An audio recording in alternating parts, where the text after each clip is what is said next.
호우 시절로 오세요. 그때 우리가 여기에 있습니다. 저희 오늘도 신나게 발굴 정말 오늘은 진짜 유독 시간 가는 줄 모르고 했어요. 방송 재밌었어요. 그리고 오늘은 원우 씨가 되게 생생하게 기억을 해주셔서 맞아요.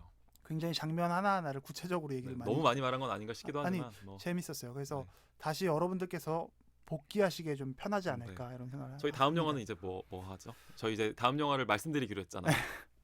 이 영화는 여지껏 했었던 작품들이 다 정말 대단한 수작들이고 재밌는 네, 작품들이었는데 이 영화는 네. 이제 대작입니다. 대작. 맞아요. 진짜 블록버스터. 정말 블록버스터. 네, 맞아요.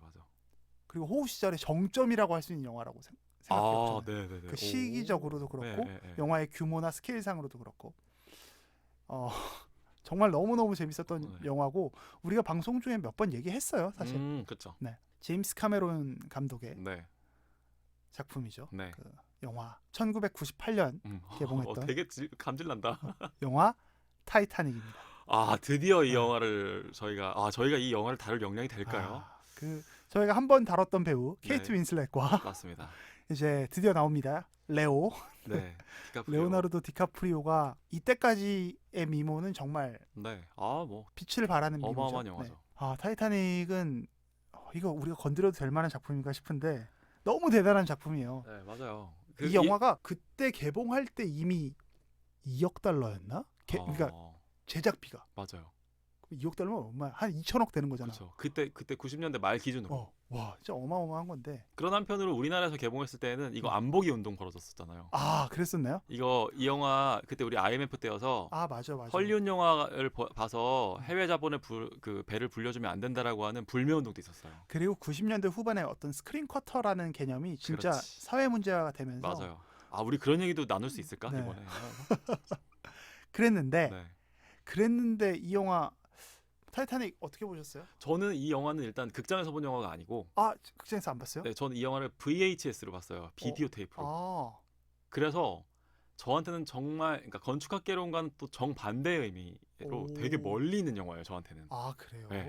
아주 이 영화의 어떤 골격만 기억나는 거죠. 디테일은 전혀 기억나는 게 없는 그런 상태입니다. 조 셰프님은 어떠세요? 저는 이 영화를 꽤 많이 봤고 몇 번 봤고 되게 재밌게 봤고요. 네. 보통 그 블록버스터 하면은 그런 거 있잖아요.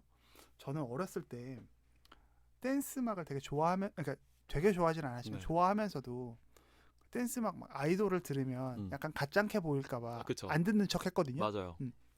그러니까 블록버스터 영화인데도 이 영화 너무 좋다라고 하면 왠지 내가 없어 보이는 것 같아서 막 타이타닉을 내가 그렇게 열심히 봤어라는 얘기는 안 했었지만 사실 열심히 보셨구나. 실제로는 되게 재밌게 봤었고 나중에도 이제 명절 때 이제 해주면 지금도 그냥 시간 가는 줄 모르고 볼 수 있는 영화고 타이타닉 저한테 있어서 건축학개론 같은 영화네요. 네, 물론 제가 뭐 매년 이렇게 보지는 않지만 그리고 늘 때때로 이거 다시 보고 싶은데라는 생각을 하는 영화 중에 하나죠.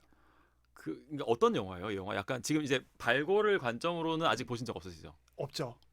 지금 기억 속에 남아 있는 그 잔해들을 구성해서 봤을 때는 어떤 영화예요? 이 영화? 어떻게 기억하고 계세요? 이게 어디까지 이 스포가 나갈지 모르겠지만 처음에 볼 때는 어릴 때 아주 볼 때는 그냥 되게 정말 특별한 사랑 이야기, 아주 극한적 극한적 어떤 재난 상황 앞에서 보여주는 그 안에서 굉장히 몽글몽글한 사랑 이야기라고 봤고 그러나 시간이 지나면 지날수록 자꾸만 지난번에도 한번 얘기했죠. 케이트 윈슬렛 로즈 역할이었던 것 같은데. 민폐 캐릭터? 진짜 맞아요. 포레스트 검프에 나온 여자 주인공이 1등이고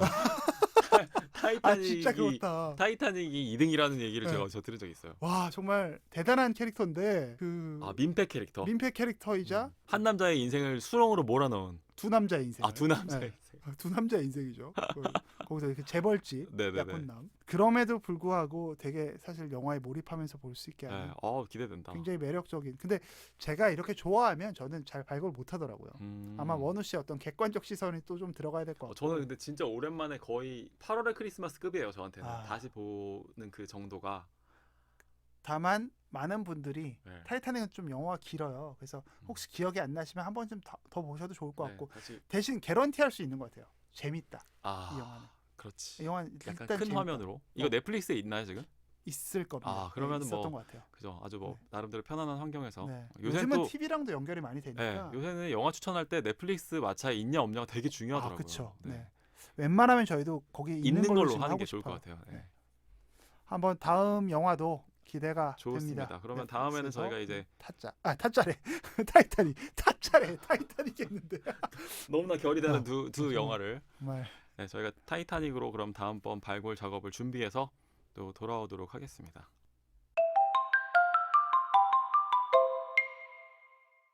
최근에 저희 이제 발굴하는 영화 말고도 네. 영화 종종 보세요, 조 셰프님은? 원래 봐왔는데 네. 요즘은 좀 못 본 것 같아요. 저는. 그래요? 오히려. 저도 이게 사실 저는 책이랑 영화랑 이게 그 밸런스가 균등하지 않아요. 그리고 책을 볼 때는 책만 엄청 보다가 네. 영화 볼 때는 또 영화만 엄청 보다가 이런 식이거든요. 그런 것 같아요, 저도. 네. 최근에 갖고 저도 많지는 않은데 공작이라는 영화 혹시 보셨어요? 저 지난주에 봤는데 윤종빈 봤어요. 감독 그 네, 봤어요. 흑금성 사건. 네네네. 네. 봤어요. 재밌던데요, 그거? 영화관에서 봤던 것 같아요. 그래요? 네. 오. 그게 이제 그 범죄와의 전쟁. 그쵸. 윤종빈 감독 제가 되게 좋아하는 감독인데 네. 그분이 만든 영화인데 제가 그 영화를 안 봤더라고요. 이성민 씨가 맞아요. 영화죠. 황정민, 이성민. 맞아요. 네. 그 흑금성 사건 다뤘었던 그 영화 좀 재밌었던 것 같고 사실은 그거보다도 저에게 최근에 올해 본 영화 중에 제일 임팩트가 큰 영화는 전 남한산성이었어요. 2017년인가 16년. 근데 저 그 영화를 이제 봤거든요. 네. 근데 이제 지금 최근에 제가 어떤 생각을 하냐면 이제 제가 마지막으로 책이 나온 게 2013년인데 네. 물론 그 이후로 지금까지 진짜 새로운 책을 내고 싶다는 생각을 안 한 날은 하루도 없어요. 근데 이제 그게 잘 안 되는 거죠, 생각처럼. 네. 자꾸만 생각이 막 흩어졌다가 이렇게 네. 막 힘을 잃기도 했다가 아이디어가 막 솟아올랐다가 뭐 이런 과정인 건데 최근에 다시 뭔가 좀 우리 호우 시절에서도 했었던 얘기들까지를 포함해서 네. 그럼 뭐 우리 막 세대론 얘기도 많이 하고 그랬으니까 그렇죠. 그런 얘기를 잘 묶어내서 좀 책으로 재밌겠다. 완성시켜 보고 네. 싶다는 생각이 드는데 그럴 때 저는 그러니까 예를 들면 저도 넷플릭스에 올라와 있는 막 그런 로맨틱 코미디들 있잖아요. 그거 네. 되게 좋아하거든요. 네. 키싱 부스라든지 뭐 내가 사랑했던 모든 남자들에게라든지 네. 이런 영화 저 되게 좋아하는데 네. 제가 이렇게 약간 뭔가 각을 잡고 싶을 때 있잖아요.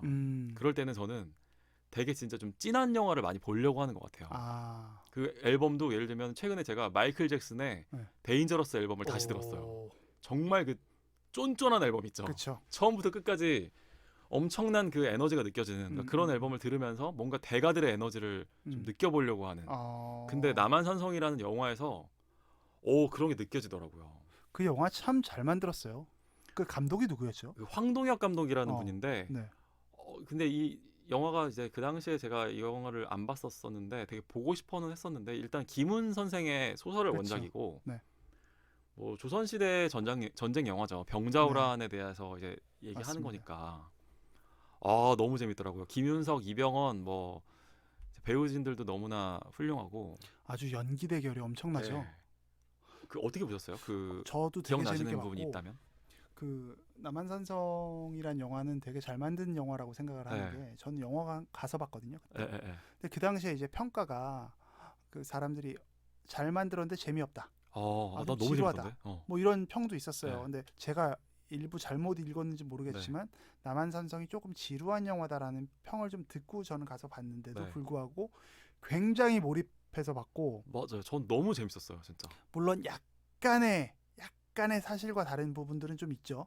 그 역사적으로. 그런데 맞아요. 그럼에도 불구하고 굉장히 고증을 잘했고 나오는 배우들이 다 너무 연기를 잘했고요. 맞아요.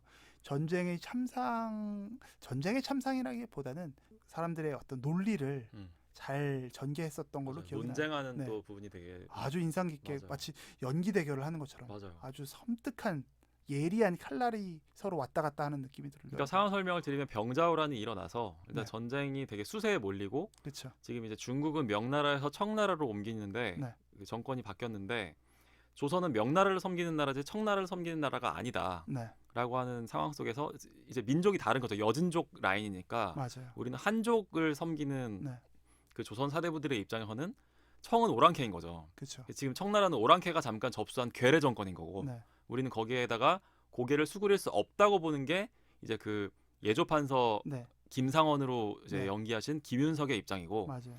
그게 아니다. 지금 우리 주제를 알아야 된다. 저게 맞서 싸울 일이 아니라 일단 살아남고 봐야 된다. 그러니까 김상원은 지금 죽더라도 저기에 구부릴 수는 없다는 게 이제 김상원의 입장인 반면 네. 그게 아니라 살아남아서 이 치욕을 견뎌야 한다. 네. 일단 생존이 최우선이라고 보는 게 맞아요. 그 이조판서 최명기를 연기한 그쵸. 이병헌의 관점인 네. 거고 그 중간에서 이제 인조가 그 왕이 박해일 씨가 연기한 그 인조가 정말 너무나 고민에 빠지게 되는. 네. 나머지 신하들은 거의 다 뭐 그냥 시류에 휩쓸리는. 그래서 이제 왕을 중간에 놓고 이병헌과 김윤석이 논쟁을 벌이는데 네. 이제 형식은 왕한테 하는 말이지만 사실은 둘이 논쟁하는 거죠. 그렇죠. 좋았고 그다음에 음악이 류이치 사카모토예요. 아 맞아요. 네.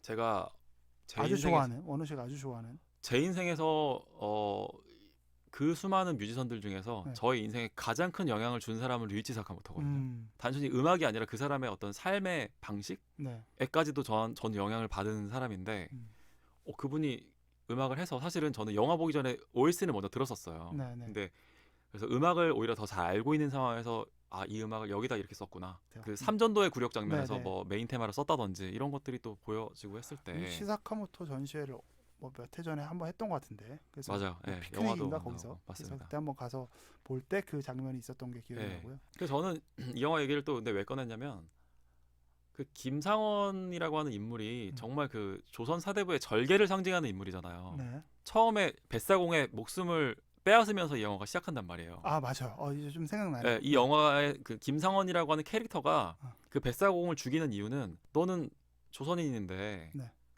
왕을 위해서도 뱃길을 그 얼음길을 강길을 안내해주고 네. 오랑캐를 위해서도 안내해줬다는 거예요. 네. 넌 누구 라인이야? 날 따라와. 마지막으로 기회를 주는 거예요. 날 따라와. 내가 네 손녀까지 돌봐줄게. 근데 그 지금 뱃사공 할아버지는 민초잖아요. 네. 그 전쟁의 양상보다 더 중요한 일은 손녀를 먹여 살리는 일이고 그렇죠. 그런 상황에서 저는 그냥 여기에 있겠습니다라고 했을 때 김상원은 이 뱃사공을 베버리거든요. 네. 그러면서 이 영화가 시작해요. 그 무시무시한 모습을 보여주면서. 근데 저는 이 김상원이라고 하는 인물을 보면서 되게 조쿠나 셰프가 생각났어요. 약간 꼿꼿하고 네, 뭔가 절개. 그다음에 쟤네한테 죽으면 죽었지. 죽었으면 죽었지 쟤네한테 구부릴 수는 없다라고 하는 그런 어떤 모습을 봤을 때 그리고 이제 마지막에 결국 자결하는데 물론 그거는 제가 알기로 역사랑 다른 걸로 알고 달라요. 있어요. 네, 그게 다릅니다만. 근데 영화적으로 잘 표현했다고 영화적으로는 그 정도는 용인할 수 있지 않나요? 캐릭터의 모습에 부합하는 거죠. 네. 그래서 저는 되게 기억에 남더라고요. 만약에 그 시대에 태어났으면 김상원처럼 근데 네. 우리는 다 필부예요. 그래서 함부로 그렇죠. 우리를 과대평가할 수 없고 우리가 만약에 그 시대에 태어났더라면은 그 이제 그 조선군 10 이런 거요. 그러니까 대포 맞고 이렇게 죽는 이렇게 차출당한 그런 사람 중에 하나였겠죠. 다만 저도 그 영화 보면서 들었던 생각이 너무 재밌게 봤는데 네. 그 영화 참 잘 만들었다고 든 생각은 네. 과거를 그냥 돌이켜 보면 굉장히 쉽게 평가하기가 좋아요. 그렇죠. 왜 그때 그런 이상한 행동을 했어?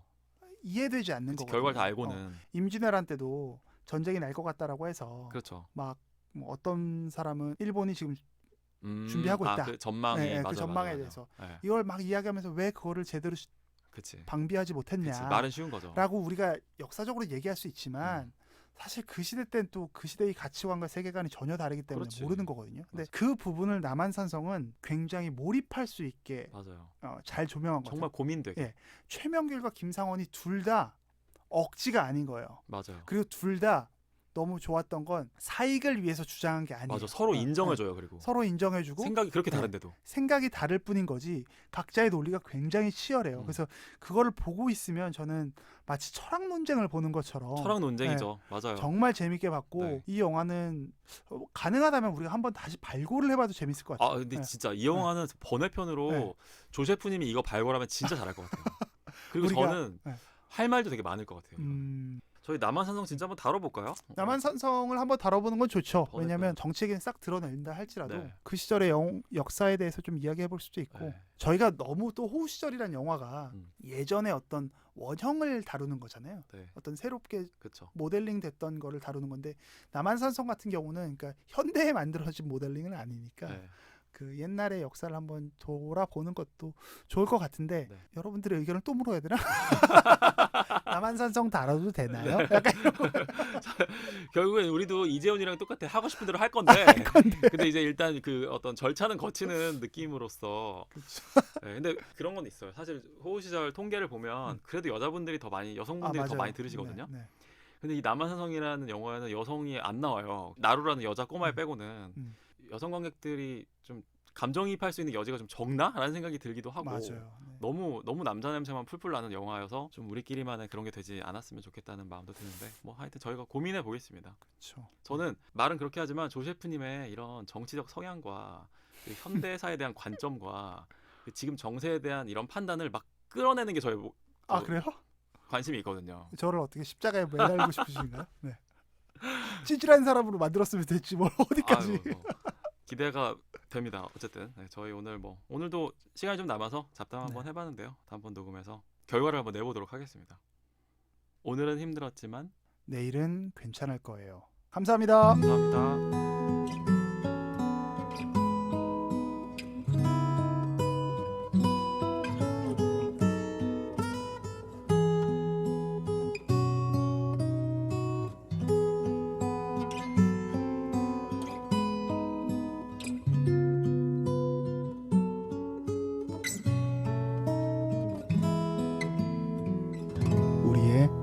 호우 시절